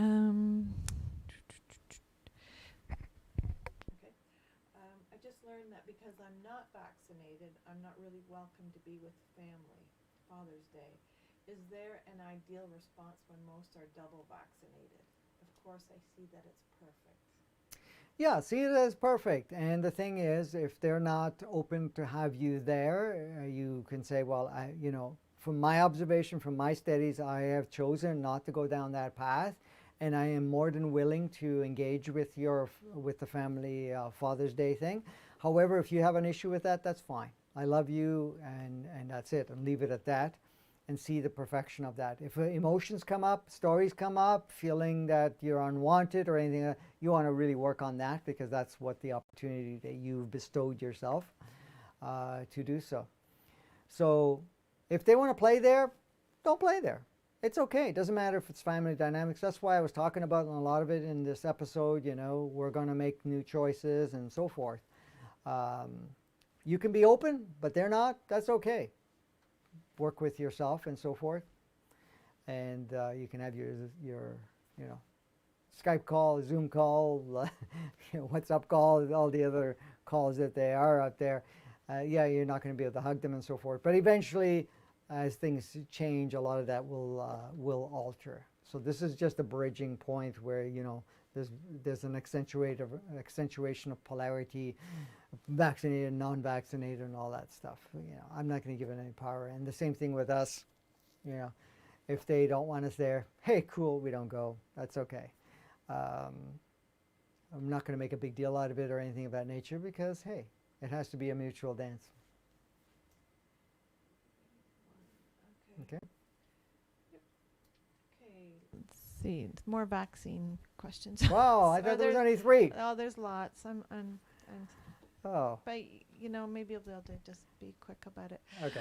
I listened to the last. Now this is an older question, so it was put out there before we even went away. So Okay. I listened to the last one where Franco says those who took the vax are not a lost cause, especially the kids. He mentioned something about a new rollout about this, but said it has not yet been launched. Do you know the timeline as to when they will launch that plugin for children to negate effects? Months, years, etc. Well, you know, the thing is, as for the timeline, if we agree upon to have it launched, definitely by the end of 2022 would be the time that looks the most promising to say, yeah, we're going to do that, because we want to wrap up all that other stuff. By that point in time, a lot of physicalities would have already made a choice if they're going to stick around or not stick around, or shift to a point where they're on a different channel altogether, so that we will not engage or see them at all. There's a lot of different things that are playing out. I know I was offered a lot of different potentialities, and some potentialities are being now measured based on how we progress forward. So I would say, you know, it can roll out as early as next year. I don't see it this year at all. In a sense, I was told that would not be an introduction of that point. I was not even made aware that it would be in the beginning. It could be somewhere in the middle to the end. Would be the highest, most promising potential for that rollout. A lot of the kids already are encoded, where even if they've taken on the massive amount of vaccinations as a child, that they already have the codes within them. They're already prepared to turn all of that off on their own anyways. Because a lot of the kids that have come in, I'm not saying all, a lot of the kids that have come in are already tuned and prepared to move forward on this new playground that we are launching in a higher dimensional consciousness. There are kids that are, you know, are going to work with the organic 3D, and others are going to play in the organic 5D. Both of them will not engage in the so-called effects of the vaccinations and whatever else that may have been before. A lot of the vaccines that the kids have been exposed to, besides this new RNA stuff that is being produced or introduced now, is reversible and has been reversible, and some of it has been reversed. They're easily turned on and turned off,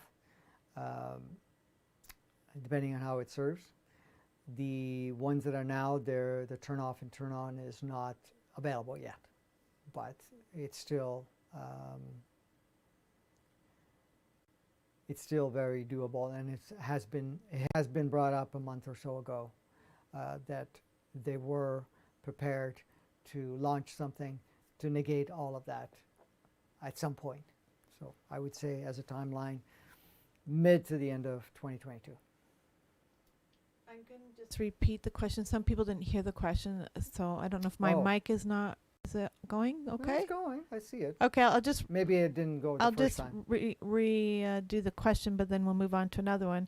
And the question that Franco just answered was, I listened to the last one where Franco says those who took the vax are not a lost cause, especially the kids. He mentioned something about a new rollout about this, but said it has not yet been launched. Does he know the timeline as to when they will launch that plug in for the children to negate its effects? Okay.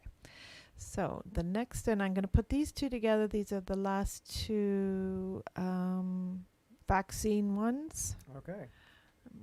Just putting the time on there. Just hold on for a second.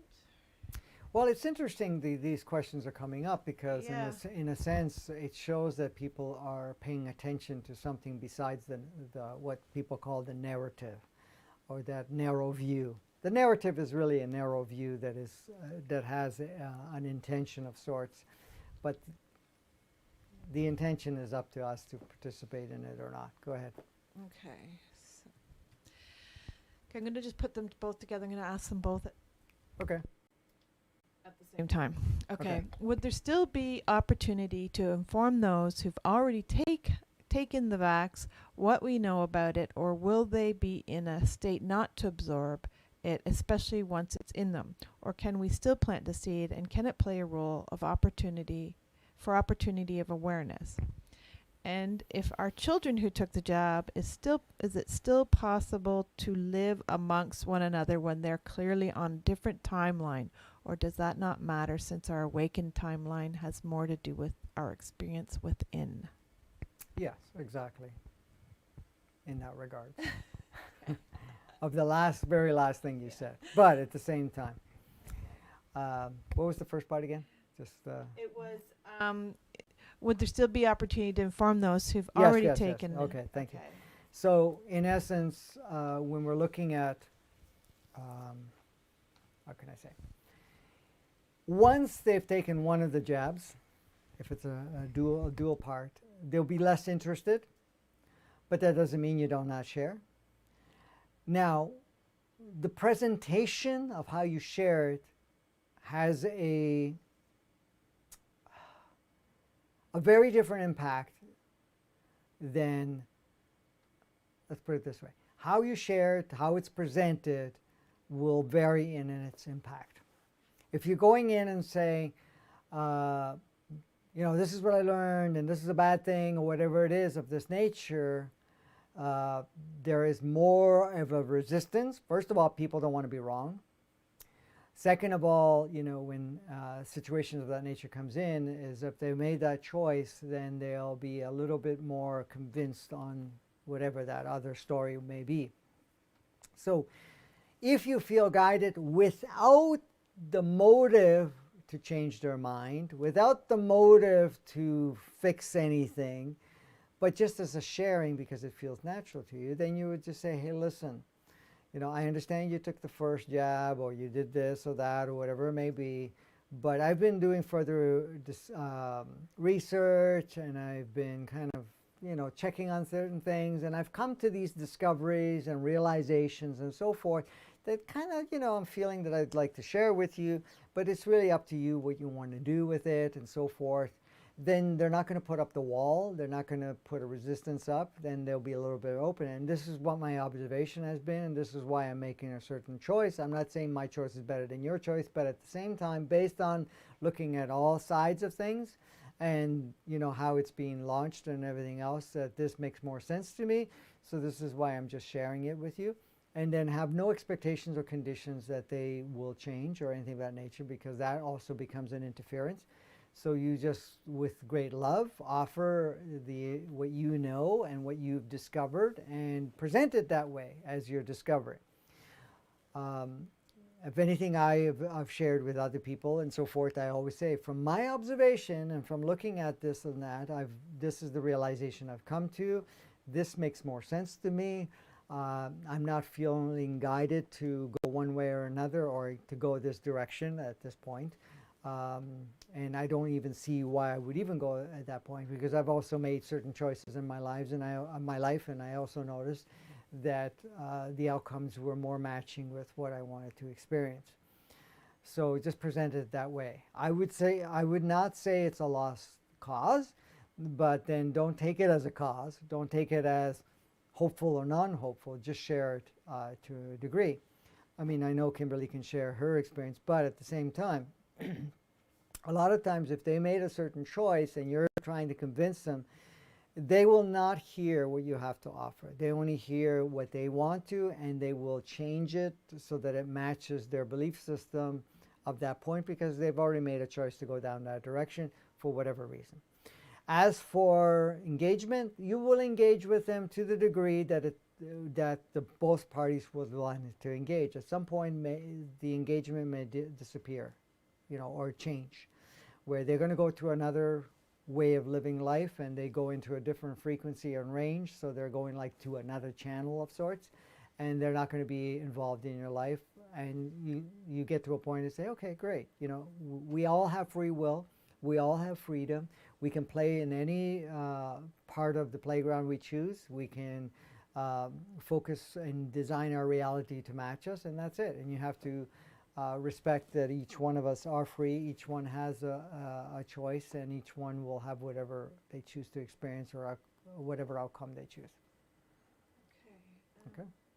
Okay, I'm just picking a question. Just hold on for a second. Okay. Okay.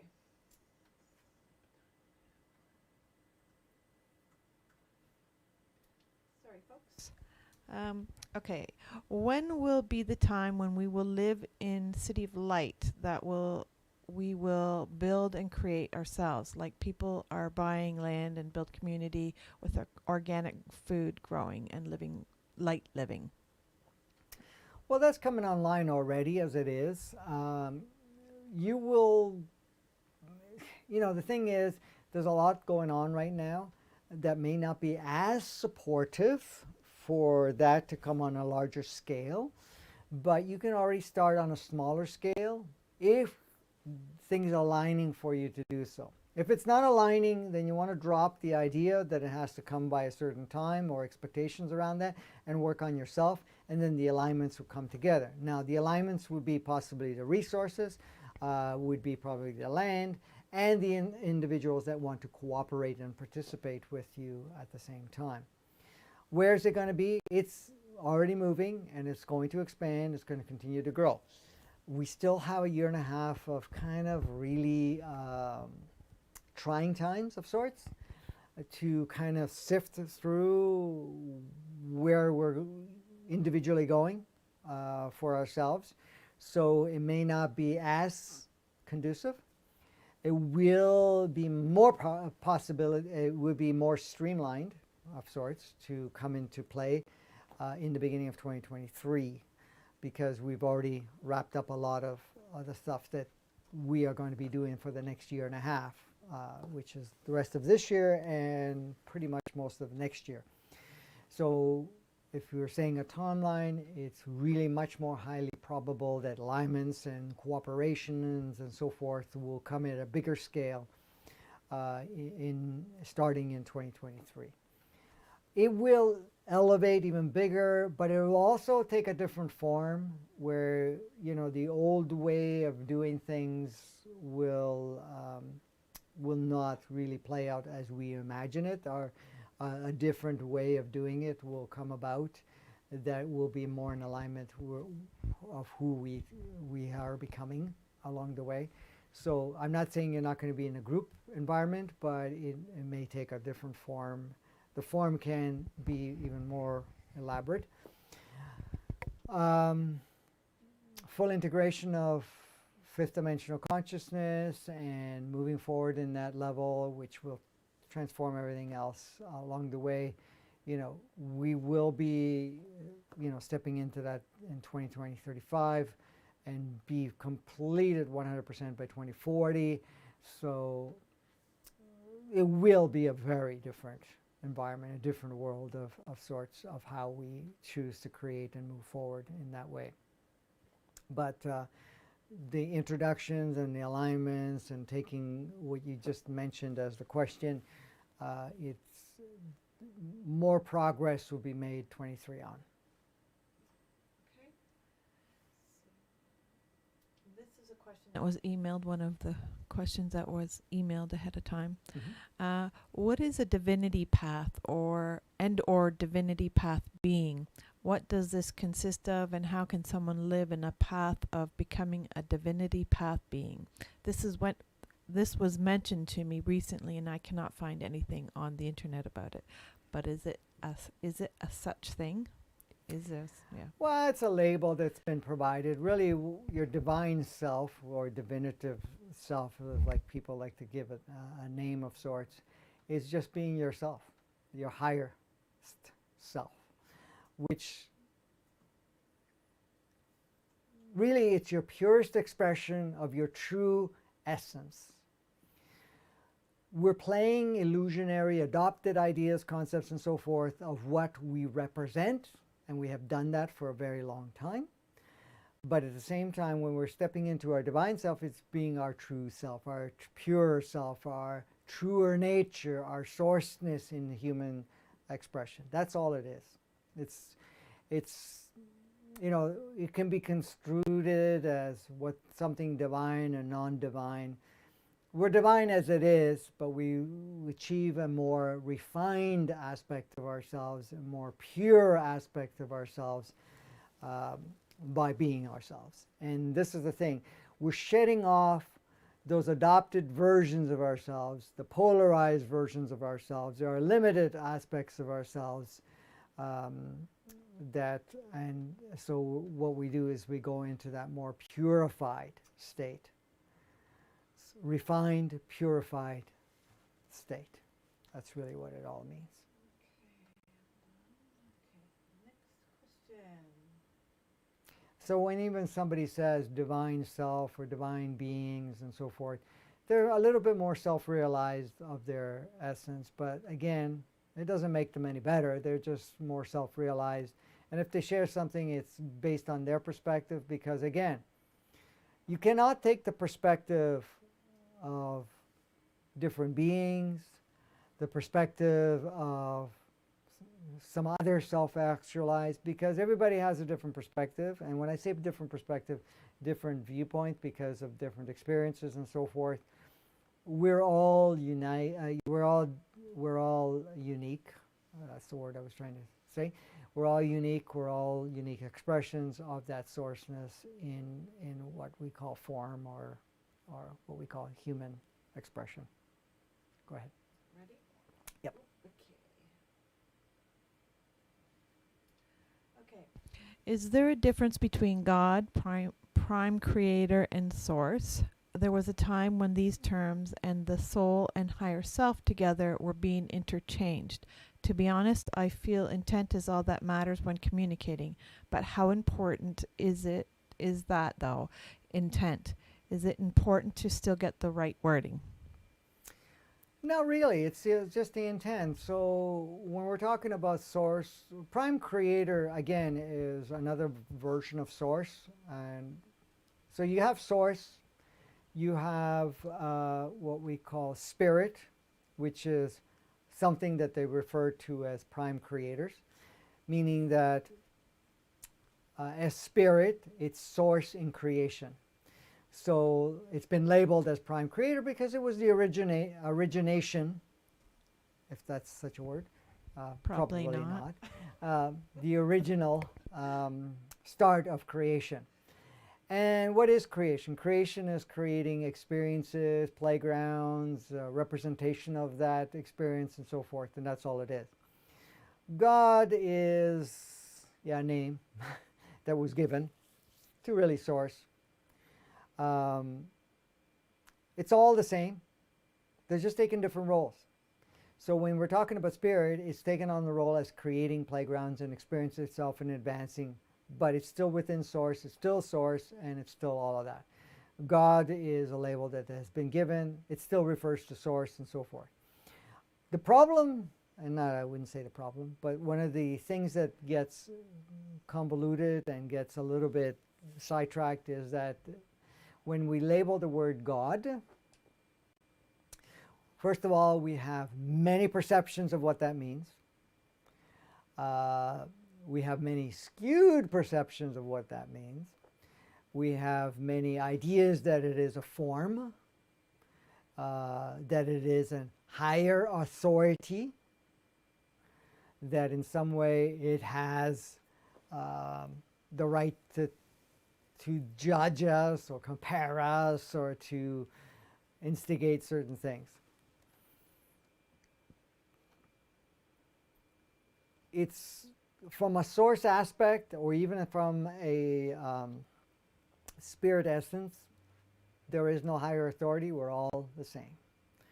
We're just, as even as Prime Creator, it did not create us. It created playgrounds, physical expressions, different category of access to consciousness to create different experiences. That's all it is. But everything is source, everything is equal, everything is that oneness. When you tap into that pure oneness, you'll see that there's nothing within it, nothing different from it, and it's just different expressions. That's all it is.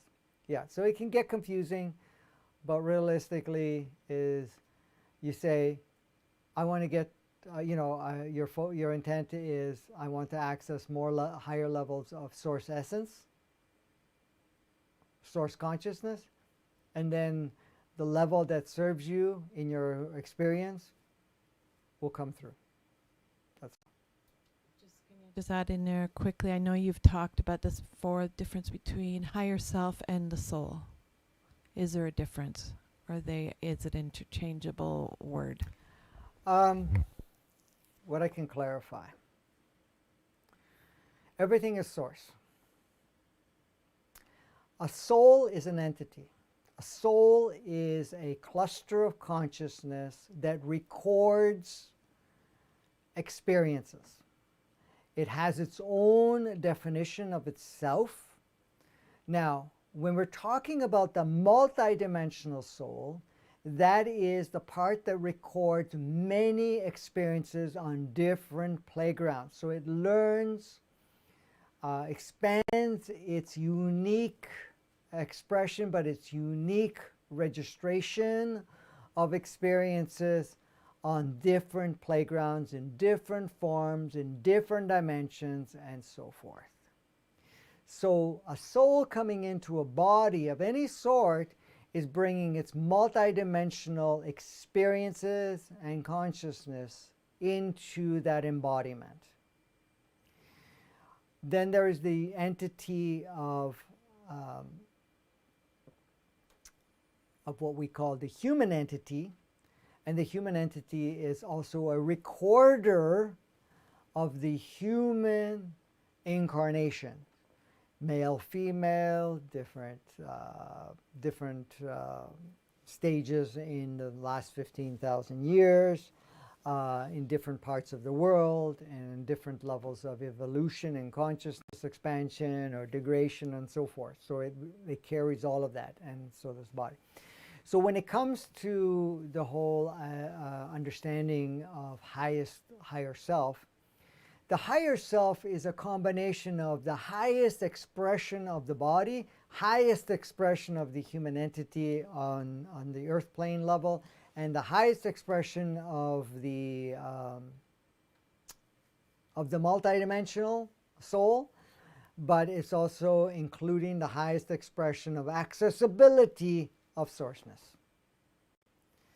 So you can say higher self, or you can say the highest self that is engageable, accessible at that point in time. Your accessibility is based on how it serves you most, or beneficial, or it is the most beneficial for where you are right now, and the role that you chose to play while you're here. Okay, this is the last question. Yes, please. Okay. Pure love and wanting things to change. I feel that if I want something to change, then there is an inherent judgment or resistance to that thing which is not pure love. Correct. So how does one embody and approach things with pure love while still having the freedom to create, experience something new? For an example, a change in circumstances. Okay. When you fully embody pure love, you don't want to change anything.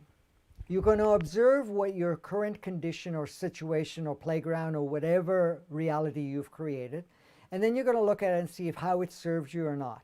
If it no longer serves, you're going to now take an active approach, an active movement to use your imagination, creativity to create something that is more aligned with who you are becoming.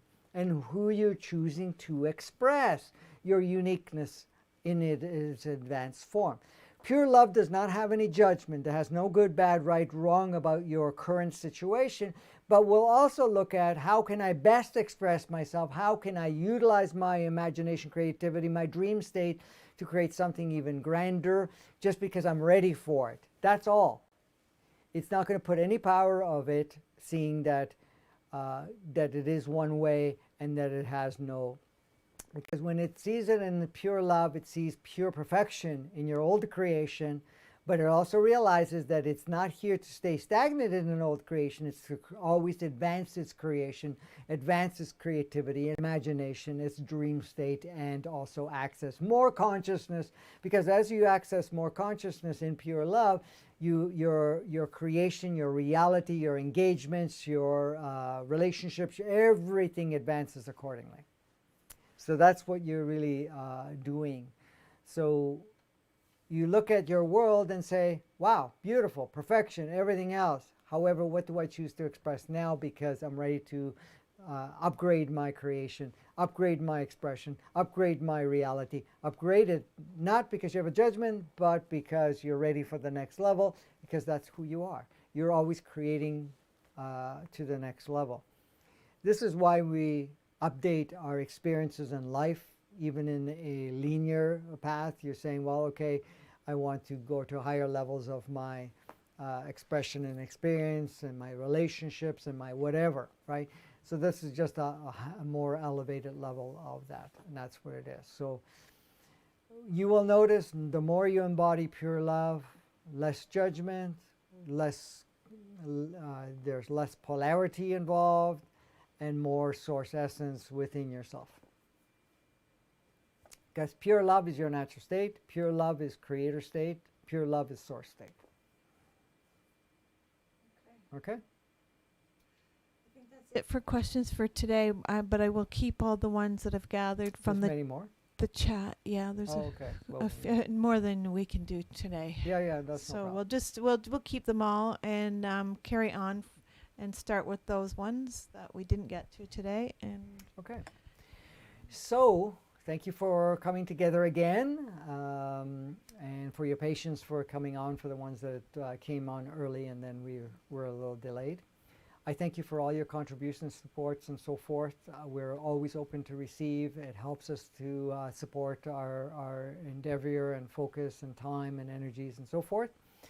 So we have a link for that. We may expand that, the different options later on, because we're looking at that right now.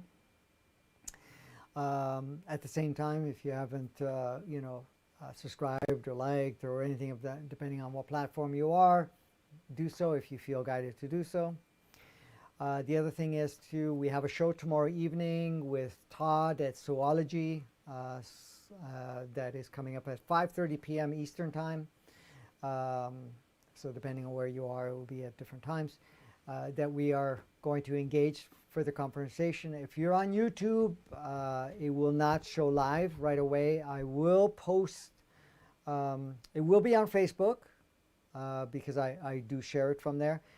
The YouTube part is a little different because I'm not on his platform to be able to do that. So what I'm going to do, I've done 3,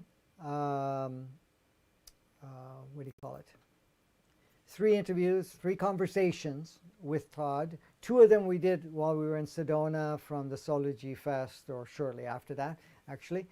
And 1 we're doing tomorrow evening.